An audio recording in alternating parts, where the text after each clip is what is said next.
ഗൂഗിളിന്റെ മാതൃകമ്പനിയായ ആൽഫബൈറ്റിൽ കൂട്ടപ്പിരിച്ചുവിടൽ. ആഗോളതലത്തിൽ തന്നെ 12,000 ജീവനക്കാരെയാണ് കമ്പനി പിരിച്ചുവിടുന്നത്. ദിവസങ്ങൾക്ക് മുൻപാണ് ഫേസ്ബുക്കിന്റെ മാതൃകമ്പനിയായ മെറ്റയിൽ നിന്നും ജീവനക്കാരെ പിരിച്ചുവിടുന്നുവെന്ന വാർത്ത പുറത്തുവന്നത്.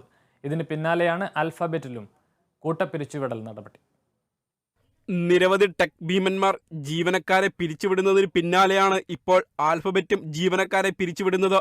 കമ്പനിയുടെ മൊത്തം ജീവനക്കാരിൽ നിന്നും 6% പേരെയാണ് പിരിച്ചുവിടുന്നത്. ഇതനുസരിച്ച് 12,000-ഓളം ജീവനക്കാർക്ക് തൊഴിൽ നഷ്ടമാകും. കഴിഞ്ഞ ദിവസം ടെക് ഭീമനായ ഫേസ്ബുക്കിന്റെ മാതൃകമ്പനിയായ മെറ്റയും ഇ-കൊമേഴ്സ് കമ്പനിയായ ആമസോണും ജീവനക്കാരെ പിരിച്ചുവിടുന്നുവെന്നും അറിയിച്ചിരുന്നു. ഇതിന് പിന്നാലെയാണ് ടെക് മേഖലയെ പിടിച്ചുകുലുക്കി ഗൂഗിളും കൂട്ടപ്പിരിച്ചുവിടൽ പ്രഖ്യാപിച്ചത്.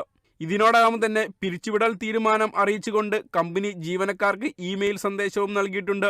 സാമ്പത്തിക പ്രതിസന്ധി മൂലമാണ് പുതിയൊരു തീരുമാനമെന്നാണ് സന്ദേശത്തിൽ പറയുന്നത്. ആഗോളതലത്തിലാണ് നടപടിയെങ്കിലും അമേരിക്കയിലാകും പിരിച്ചുവിടൽ നടപടി ആദ്യം നടപ്പിലാക്കുക. ലോകമെമ്പാടുമുള്ള കമ്പനിയുടെ recruiting, corporate function, engineering, product team ഉൾപ്പെടെയുള്ളവരുടെ പ്രവർത്തനത്തെ കൂട്ടപ്പിരിച്ചുവിടൽ ബാധിക്കും. International desk, Kerala vision news.